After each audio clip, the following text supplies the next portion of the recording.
What's up, guys? Good evening, and it's me again, Belle. So, good evening to everyone. Today is April 30, 7:45 in the evening. Wow. So, another video, another content, and for today's video, we will talk about PhilSys, or our Philippine Identification System, and our PhilID.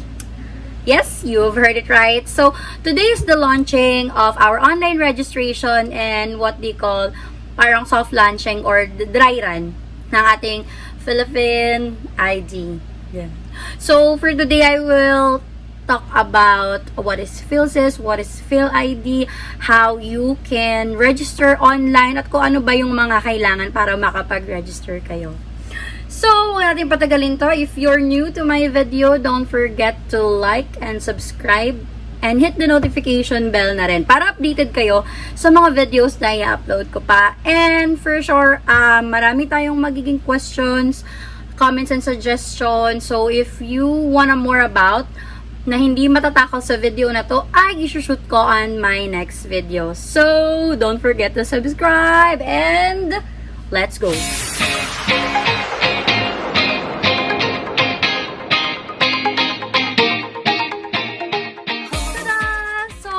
Again, the content of the video is our PhilSys and Philippine National ID.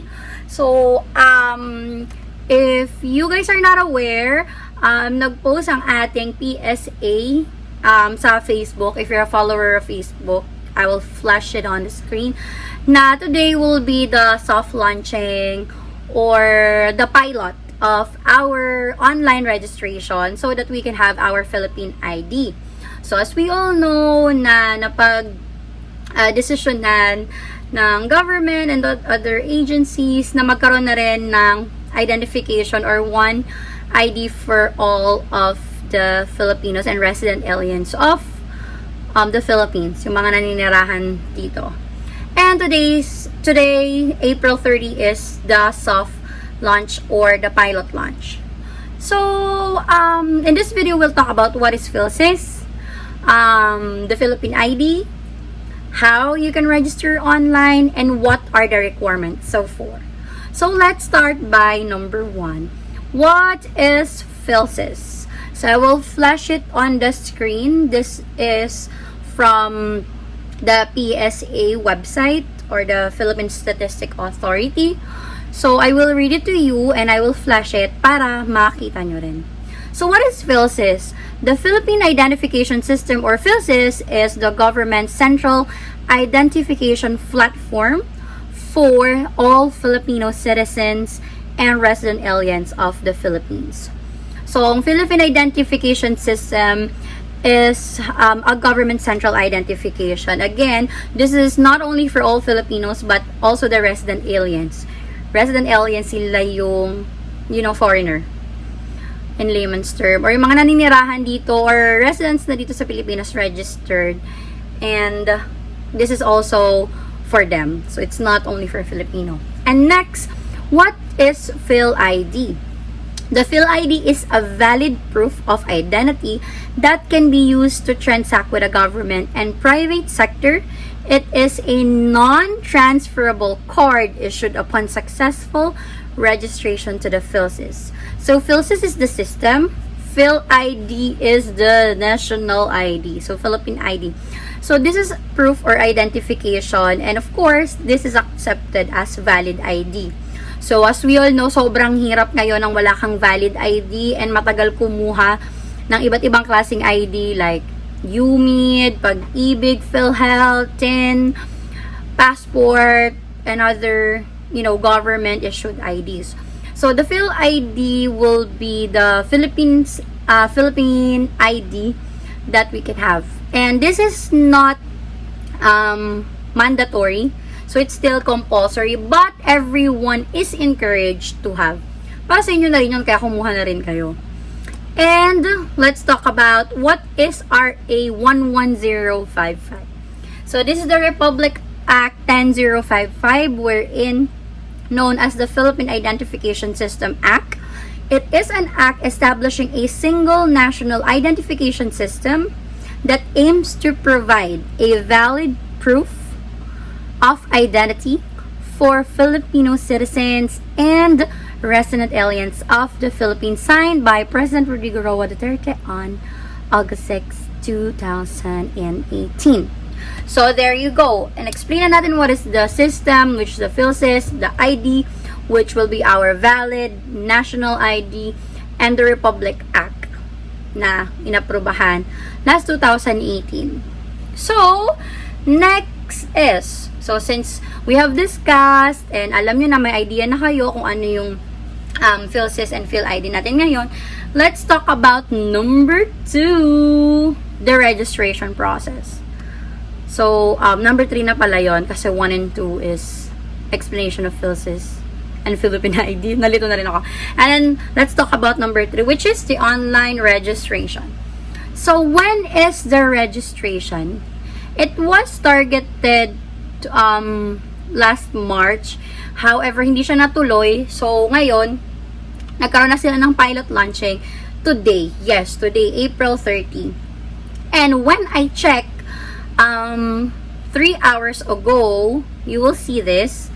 I will flash it on the screen na nagkaroon tayo ng konti lang naman na maintenance because hindi inaakala na on the first few minutes na nag-open yung online registration and ang launching ng pilot launch na to ay maraming nag-request. So on the pilot launch, there are some delays. Kaya, yung mga one-time password is na-delay. So, if you guys registered earlier, oh my God.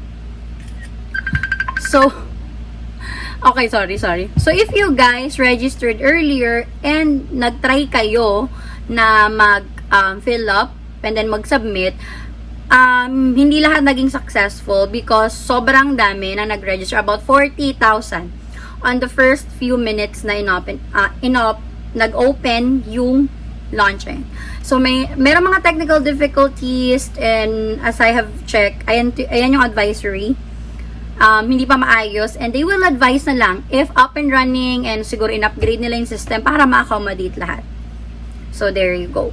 So, there are just some 3 steps kung paano kayo makapag-register sa Philippine ID natin. So, what are the steps? Step number 1.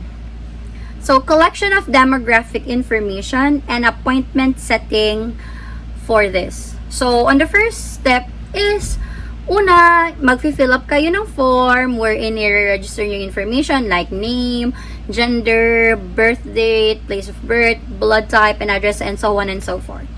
And then, after that registration and everything is complete, step 2, you need to attend your appointment for biometrics capture. So that will include your fingerprint, iris scan, and front face photograph. So, wow, cool. So, step 1 registration, once submitted, pipili kayo ng appointment, which is kung anong available that time. And next is kailangan yung attendan yon. And then last step is the physical ID card that will be issued and it is stored with a 12-digit PhilSys number or personal serial number. Wow, cool. My serial number. And a 16-digit PhilSys card number or the PCN. So, 3 easy steps. 1, fill up. Next, attend the appointment. And 3, the PhilSys card. Ang cool niya guys, kasi this will be a valid ID and hindi siya mahirap. First of all, you need to do it online. Parang parang passport and NBI lang. And the good thing about this is there is no expiration date. Yes, you've heard it right. No expiration date po ang Philippine ID natin. So, hindi mo kailangan siyang i-renew every 5 years or 10 years. So, cool. And what are the requirements you need? Number 4. Ano ba yung mga requirements? So, easy. All you need is to present an original copy of at least one of this. I will flash it on the screen and then ilalagay ko rin siya sa description box para meron din kayong copy and you can also check it on the website. I will also post on the description box the website and the official Facebook page of the PSA. So, primary is PSA issued certificate of live birth, so PSA or ENSO. DFA issued passport, GSIS or SSS, or UMID ID. Your driver's license, so long as, hindi pa siya expired. And those are the primary documents. And there's also a secondary document. Just in any case na wala kayo nung mga una kong nabanggit, this is also accepted. NSO and PSA issued certificate. Ano pala yan?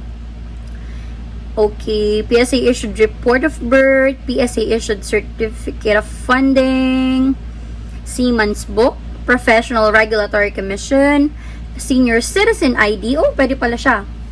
NBI clearance, police clearance, solo parent ID, PWD ID, wow. Voters ID, postal ID, TIN ID, PhilHealth ID, and national ID or any residence ID from other countries. So let's say for example, dual citizen ka or resident alien ka dito sa Pilipinas and you have a valid ID that showed your, all of your information, that's accepted. I will flash it on the screen. Check nyo na lang guys. And sa description box, medyo mahaba siya. And if wala talaga kayo nun, you can also submit the secondary supporting documents as long as it has your picture, signature or thumb mark, full name, address, and date of birth. So this is the employee ID, school ID, barangay clearance or certificate, barangay ID, or any city or municipal ID. Wow. So they're very open and there's a lot of options. So kung wala talaga kayo ng mga nabanggit, maybe you can check FAQs. But I know, siguro naman kahit barangay ID meron tayo, no? Or barangay certificate, as long as nagpapakita yun ng mga nabanggit ko, it will be accepted. So you can register and, make your appointment. So guys, what are you waiting for? Go and register online and check this. This is the official Facebook page ng ating PSA. So, this is, of course, very important kasi it's a national ID. And the good thing about this is they're very secured. If you will see, according sa RA 11055, is the registration is secured. And the good thing about that is wala siyang bayad. Yes, libre. Gusto natin yan. Mag-libre, bet na bet natin yan. So, the validity, no expiration, and wala siyang bayad. There's no charge. It's free. However, magkaka-charge lang siya if and only if there a need for replacement. Let's say nawala mo, you need to report. So, you need to, of course, pay due to damage and loss. So, that's the only time na magbabayad kayo.